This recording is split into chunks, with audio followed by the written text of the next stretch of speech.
विशेष तौर पर परीक्षा के दौरान किन किन बातों का ध्यान रखना है दोगे तो आंसर शीट में 2 कॉलम मिलेंगे आपको। अलग स्याही का पेन यूज करना पड़े तो एग्जामिनर से साइन करवा ले। अगला बिंदु है टाइम मैनेजमेंट। हेलो एवरीवन, मैं गोवर्धन इंडोनिया स्वागत करता हूं आपका आपके अपने यूट्यूब चैनल अध्ययन वाटिका पर। दोस्तों, आज की वीडियो में हम चर्चा करेंगे कि बोर्ड परीक्षा 2023 जो भी आपकी बोर्ड परीक्षाएं क्योंकि आ गई है, तो परीक्षा देने से पहले आपको किन किन बातों का ध्यान रखना है, विशेष तौर पर परीक्षा के दौरान किन किन बातों का ध्यान रखना है, साथ ही परीक्षा देने जब अपन जाएंगे उससे पहले कौन कौन सी ऐसी बातें हैं या कौन कौन सी ऐसी गलतियां जो अक्सर बच्चे कर देते हैं वो अपन को नहीं करनी है। ठीक है, साथ ही अपन बात करेंगे कि परीक्षा देते समय अपना लिखने का तरीका क्या रहना चाहिए ताकि अपने नंबर कम से कम कटे और अच्छे अच्छे अपने मार्क्स आ पाएँ। साथ ही कई बच्चों की समस्या रहती है कि उनको आता बहुत कुछ है, पढ़ खूब लेते हैं अपन, क्योंकि आपने देखा होगा बच्चे लास्ट में जाकर कहते हैं, टेस्ट भी देते हैं इस क्लास के अंदर और परीक्षा अर्धवार्षिक वगैरह में भी कहते हैं कि मुझे आते थे प्रश्न और छूट गए। तो ये तो बहुत बड़ी समस्या हो गई कि अपन से पढ़ा भी है, अपन ने आ भी रहा है और परीक्षा में छूट गया, यानी अपना टाइम मैनेजमेंट ठीक नहीं है। तो उसके ऊपर भी अपन बात करेंगे। साथ ही बोर्ड परीक्षा में कई बार गलतियाँ हो जाती है बच्चों से विशेषकर, और उनको बहुत बड़ी समस्याओं का सामना करना पड़ जाता है।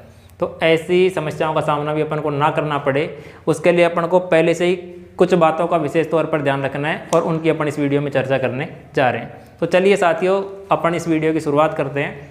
सबसे पहला है बिफोर एग्जाम, यानी परीक्षा देने जाने से पहले ही अपन को किन किन बातों का ध्यान रखना है उसके ऊपर अपन चर्चा कर रहे हैं। देखो, पहला है कौन कौन सी चीज़ें साथ लेकर जानी है। बोर्ड परीक्षा देने जब अपन जाएंगे उससे पहले अपन को ये ध्यान रखना है कि कौन कौन सी चीज़ें अपन साथ लेकर जानी है। एक तो परमिशन लेटर यानी एडमिट कार्ड सभी को साथ लेकर जाना है, और उसके साथ में आधार कार्ड। बहुत से बच्चे आधार कार्ड साथ लेकर नहीं जाते हैं और बाद में जाकर वहाँ पर एंट्री देते समय मांग लिया जाता है ना आधार कार्ड, तो फिर समस्याओं का सामना करना पड़ जाता है और बाद में फिर बच्चे हैं जो परेशान होते रहते हैं। तो परमिशन लेटर और आधार कार्ड सभी को लेकर जाना है। दूसरा, पेन लेकर जाना है, और ध्यान रखें कि पेन अपन 2 या 3 पेन साथ लेकर जाएं और सारे के सारे एक ही जैसे होने चाहिए, अलग अलग स्याही के पेन नहीं हो। जेल पेन का उपयोग तो आप मत ही करो। लाल पेन का उपयोग आप परीक्षा में नहीं कर सकते, तो लाल पेन आपको नहीं लेकर जाना है। हरे कलर का जो पेन होता है ना, उसका भी आप उपयोग नहीं कर सकते। तो लाल और हरा पेन तो आपको लेके नहीं जाना है।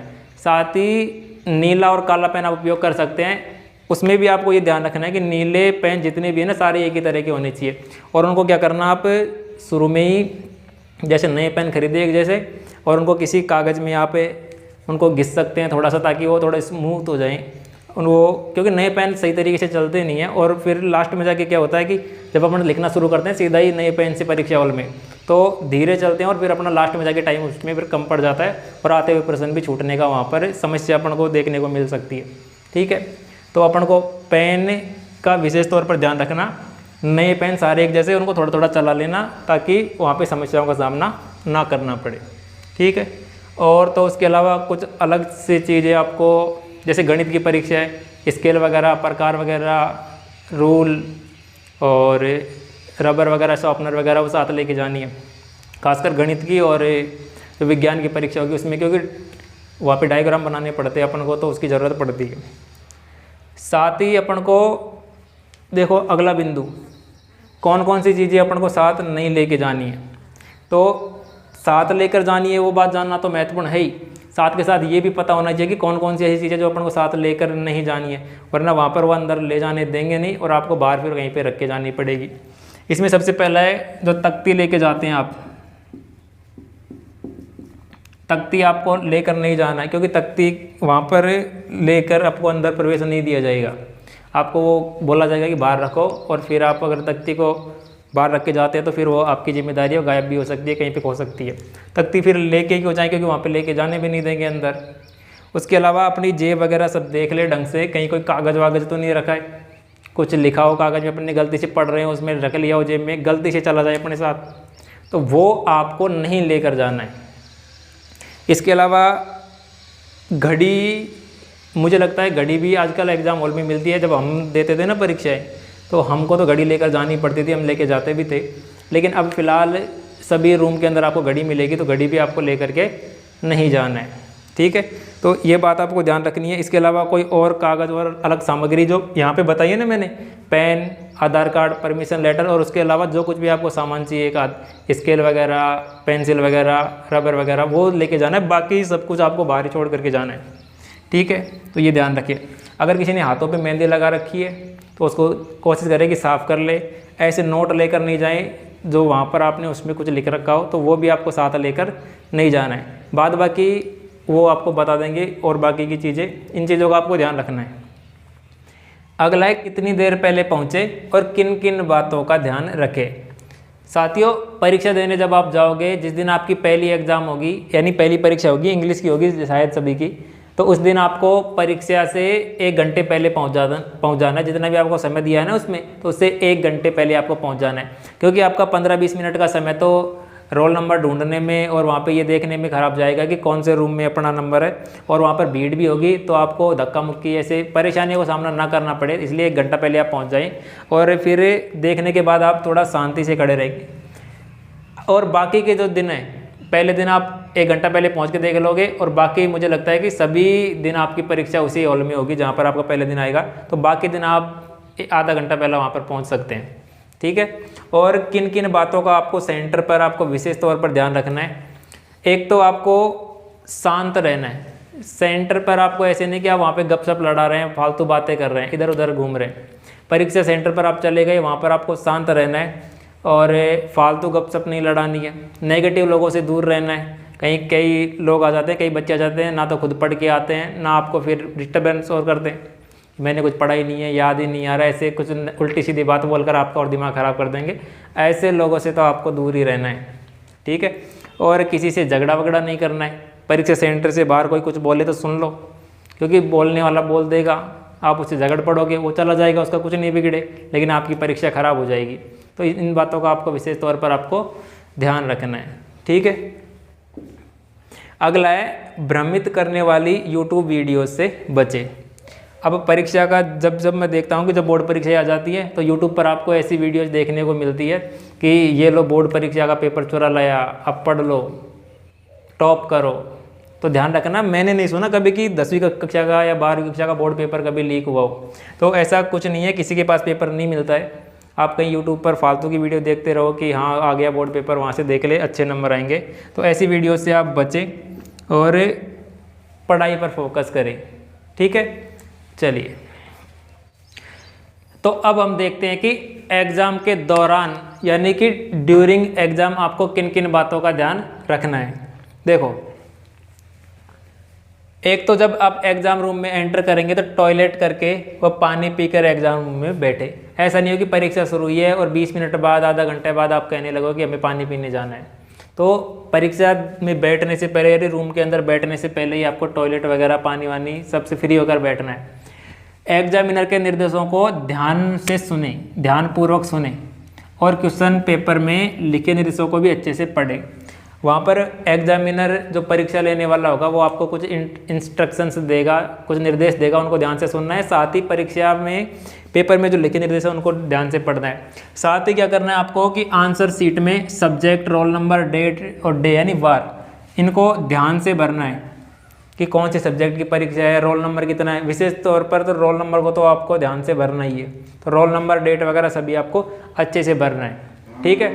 अब अपन बात कर लेते हैं कि परीक्षा में जो महत्वपूर्ण 3 बिंदु हैं उनकी चर्चा कर रहे हैं। एक तो आपका प्रेजेंटेशन का तरीका क्या होना चाहिए, दूसरा आप टाइम मैनेज कैसे करो ताकि आपका समय पूरा बचे, और तीसरा किन किन बातों को आपको ध्यान रखना है, गलतियाँ नहीं करनी है।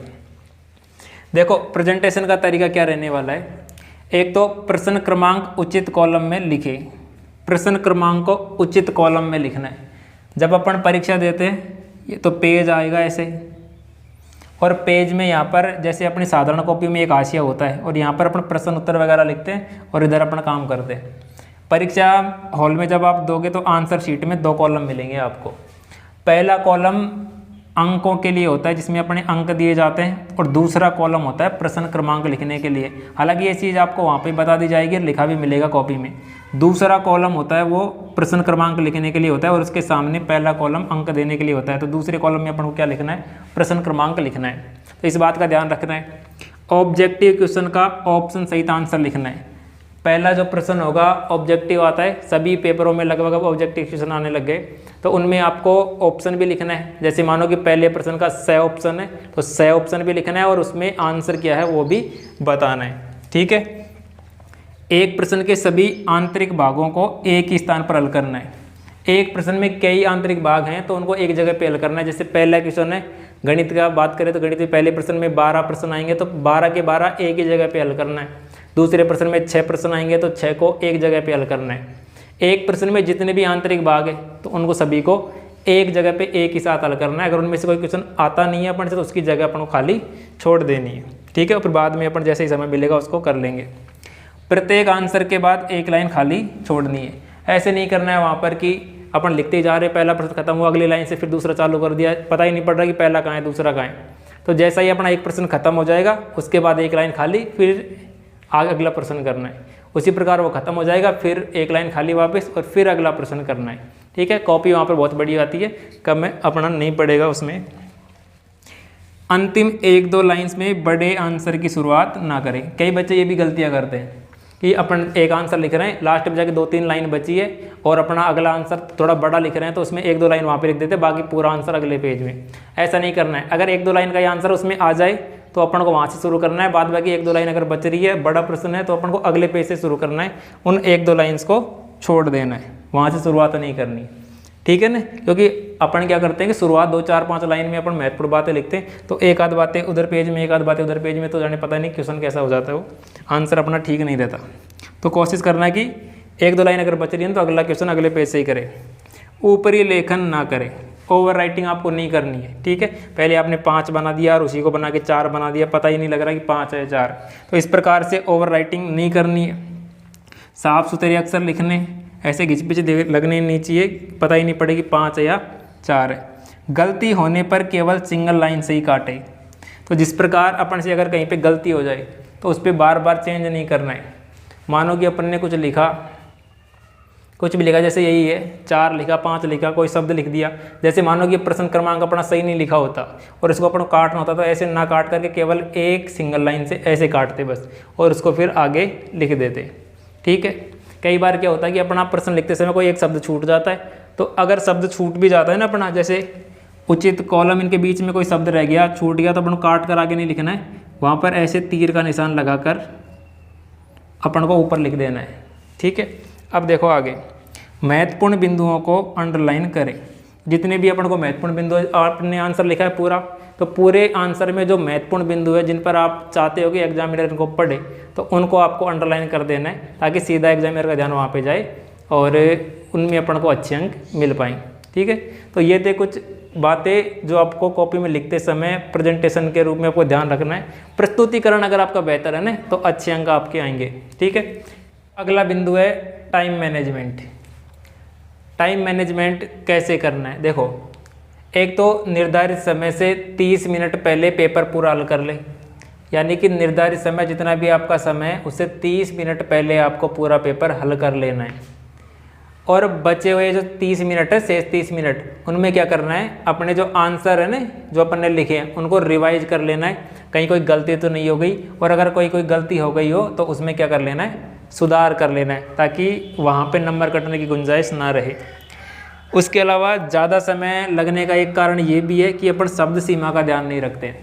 शब्द सीमा का अपन को विशेष तौर पर ध्यान रखना है कि लघु उत्तरात्मक प्रश्न है उनका उत्तर कितने शब्दों में देना है, दीर्घ उत्तरात्मक प्रश्न है उनका कितने शब्दों में देना है, और निबंधात्मक प्रश्नों का कितने शब्दों में उत्तर देना है। कहीं ऐसा नहीं हो कि लघु उत्तरात्मक प्रश्न पूछा है और अपन उसमें आधा पेज भर के आ रहे हैं। लघु उत्तरात्मक का मतलब हो गया 1-2 लाइन में अपन को आंसर देना है, दीर्घ उत्तरात्मक का मतलब हो गया 5-6 लाइन में अपन को आंसर करना है, और निबंधात्मक प्रश्न उस हिसाब से वहाँ पे पेपर में लिखा था कि कितने शब्दों में आंसर देना है। तो ज़्यादा शब्द लिखते हैं तो समय ज़्यादा लगना ही है, और फिर अपना समय बाद में जा करके कम पड़ जाता है। ठीक है ना, तो ये गलती नहीं करनी है। अधिक समय लगने के कारण, देखो, प्रश्न में या परीक्षा में जो ज़्यादा समय अपना वेस्ट हो जाता है उसके मुख्य रूप से क्या कारण है, 2 कारण वहाँ पे मुख्य रूप से देखे जाते हैं। एक तो है स्लो लिखना। अगर अपन लिखावटी स्लो अपन लिखी धीरे धीरे रहे तो समय ज़्यादा लगना ही है, समय पर अपन से पेपर कंप्लीट नहीं हो पाएगा। तो स्लो लिखने का तो कोई इलाज है नहीं, वैसे केवल प्रैक्टिस के द्वारा अपन स्पीड बढ़ा सकते हैं, वरना पर से आते हुए प्रश्न छूट जाएंगे। और अपन स्लो स्लो लिखते रहेंगे। इसका तो ये है कि अपन ज़्यादा से ज़्यादा प्रश्नों की प्रैक्टिस करें, लिखने की ज़्यादा प्रैक्टिस करें ताकि अपने प्रश्न ना छूटे। और दूसरा है कि क्वेश्चन के बीच में अटकना। अपन क्या करते हैं कि रेगुलर लगातार एक के बाद एक क्वेश्चन करते जा रहे हैं, कोई क्वेश्चन बीच में थोड़ा सा कठिन आ जाता है या फिर आधा अपन ने हल कर लिया, अपन को लग रहा है कि प्रश्न अपन से होना चाहिए, लेकिन आधे बीच में अपन उसमें अटक जाते हैं और फिर सोचते रहते हैं, तो अपना उसमें क्या है, समय खराब जाता है। ज़्यादा देर अगर अपन को लग रहा है ना कि इस प्रश्न में अपन अटक रहे हैं, तो उसको अपन को स्विच करना आना चाहिए। अपन उसको छोड़कर, उसका जगह इतनी जगह में हो जाएगा ये, तो उसको छोड़कर अपन अगले प्रश्न पे जा सकते हैं। फिर बाद में जाके अगर समय ज़्यादा बच जाता है एक्स्ट्रा, तो अपन उस क्वेश्चन को अटैम्प्ट कर सकते हैं। ऐसा नहीं हो कि अपन 2 नंबर के प्रश्न के चक्कर में अटके पड़े और लास्ट में जाकर अपना 5-7 नंबर का मैटर छूट जाए। तो इन बातों का आपको ध्यान रखना है। अगर इन तरीकों को आप अपनाते हैं ना, तो आपका टाइम परीक्षा में कम नहीं पड़ेगा। ठीक है, अब लास्ट टॉपिक, लास्ट अपन चर्चा कर लेते हैं कि ऐसी कौन कौन सी गलतियां जो बच्चे अक्सर परीक्षा में कर देते हैं और उन गलतियों को आपको नहीं करना है। अगले और लास्ट बिंदु पर अपन बात करते हैं कि वे गलतियां जो आपको एग्जाम हॉल में कतई नहीं करनी है, इन गलतियों से आपको आवश्यक रूप से बचना है। देखो, एक तो है कि हाथ व पेपर पर कुछ ना लिखें। हाथ पर आपको कुछ नहीं लिखना है, पेपर पर भी कुछ नहीं लिखना है, वरना समस्या हो जाएगी। रफ कार्य अगर आपको करना है तो आंसर शीट में ही करना है। जो आपको पेपर आंसर लिखने के लिए जो आपको कॉपी दी जाएगी उसी पे लिखना है, पीछे के पेजों पर, और लास्ट में जाकर उसको काटना भी है। पेपर पर ओनली आपको क्या लिखना है, ओनली रोल नंबर लिखेंगे आप शुरू में, और मार्क करना है क्वेश्चनों को जो आपने हल किए कर लिए हैं।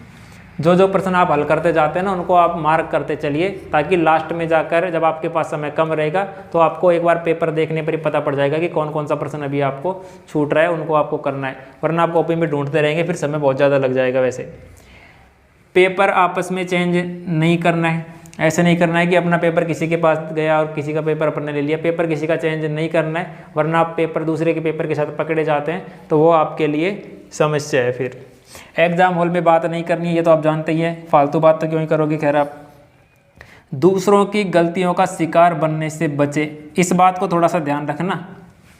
कई बच्चे क्या है कि हल्के में ले लेते हैं दूसरों की गलती। कई बार आप कुछ गलती नहीं करोगे फिर भी आपको परेशानियों का सामना करना पड़ सकता है। दूसरों की गलती हो, जैसे कि कोई दूसरा आपका पड़ोसी चीटिंग कर रहा है और जैसे ही वहाँ पर जांच करने वाले वहाँ से आएंगे तो उसने कागज़ को ऐसे करके आपके पास फेंक दिया, या फिर आपके आसपास कहीं पेपर पड़ा है, आपका ध्यान नहीं था, जैसे ही वो जांच करने वाले हैं आपके पास पेपर पड़ा मिला, तो वो आपकी जिम्मेदारी होगी। परीक्षा में पेपर देने से पहले, लिखने से पहले शुरुआत में अपने आसपास सभी जगह देख ले, कहीं कोई कागज़ वागज़ तो नहीं पड़ा है, टेबल में कहीं पे किसी कोने में कहीं पे अटका तो नहीं रखा है कागज़। ये सब जिम्मेदारी भी आपकी है, तो आपको पहले से देख लेना है, कहीं गलती कोई और करके जाए और उसको भुगतना आपको पड़ जाए। तो ऐसा नहीं करें, सतर्क रहना है, ध्यान रखें। अगला बहुत ही महत्वपूर्ण बिंदु है, इसके बारे में आपको कोई बताता भी नहीं है। देखो, अलग स्याही का पेन यूज करना पड़े तो एग्जामिनर से साइन करवा लें, ये ज़रूर ध्यान रखें। अगर आप एक नीले पेन से आप सवाल हल कर रहे हैं, आप प्रश्नों को लिख रहे हैं, उत्तर लिख रहे हैं उसमें, और अगर बीच में आपका पेन ख़त्म हो जाता है, दूसरा पेन आप अगर उपयोग में लेते हो ना, तो अगर वैसा ही पेन है सेम तो आपको कोई दिक्कत नहीं आई। लेकिन अगर अलग तरीके का आपने उपयोग कर लिया जिसका स्याही अलग कलर की है, तो फिर आपको दिक्कत आ जाएगी। आपको क्या करना है कि अगर अलग स्याही का पेन अगर आप उपयोग कर रहे हैं तो एग्जामिनर को उसकी सूचना देनी है और वो वहाँ पर साइन करेगा और मोहर भी लगाएगा कि इसने यहाँ पर पेन चेंज किया है। ठीक है, और साथ में अब पेपर कंप्लीट होने पर एंड लिखिए, जहाँ पे भी आपका पूरा ही कंप्लीट काम हो गया। जैसे ये पेपर मानो कि आधे पेज पे यहाँ तक आपका काम कंप्लीट हो गया, तो यहाँ पर आपको एंड लिखना है या समाप्त लिखना है, और बाकी जितने भी पेज बच जाएंगे आगे के और उनको सभी को ऐसे काट करके आना है। रफ कार्य भी आपको पीछे के पेज पे करना है, उसको भी आपको काट कर आना है। ठीक है, तो ये थी कुछ महत्वपूर्ण बातें, महत्वपूर्ण निर्देश जिनको आपको परीक्षा के दौरान ध्यान रखना है। तो साथियों, ये था एक छोटा सा वीडियो जिसमें हमने बोर्ड परीक्षा से संबंधित कुछ महत्वपूर्ण बातें आपसे साझा करी है जिनको आपको विशेष तौर पर ध्यान रखना है। उम्मीद है कि ये बातें आपके एग्जाम हॉल में ज़रूर काम आएंगी। ठीक है, और अगर आप हमारे चैनल पर नए ही हैं खैर सारे, क्योंकि पहली वीडियो है चैनल पर, तो आप इस चैनल को सब्सक्राइब कर लीजिए। वीडियो अच्छा लगा हो तो लाइक कर लीजिए। और अगर कोई नवी कक्षा का विद्यार्थी इस वीडियो को देख रहा है तो उनके लिए महत्वपूर्ण सूचना मैं ये दे देता हूँ कि अगले वर्ष कक्षा 10 में हो जाएंगे नवी क्लास वाले, तो उनके लिए मैं कोशिश करूँगा कि इस चैनल पर गणित विषय कक्षा 10 का संपूर्ण कोर्स अपने यहाँ पर धीरे धीरे करेंगे। साथियों मिलते हैं अगली वीडियो में, तब तक के लिए जय हिंद जय भारत।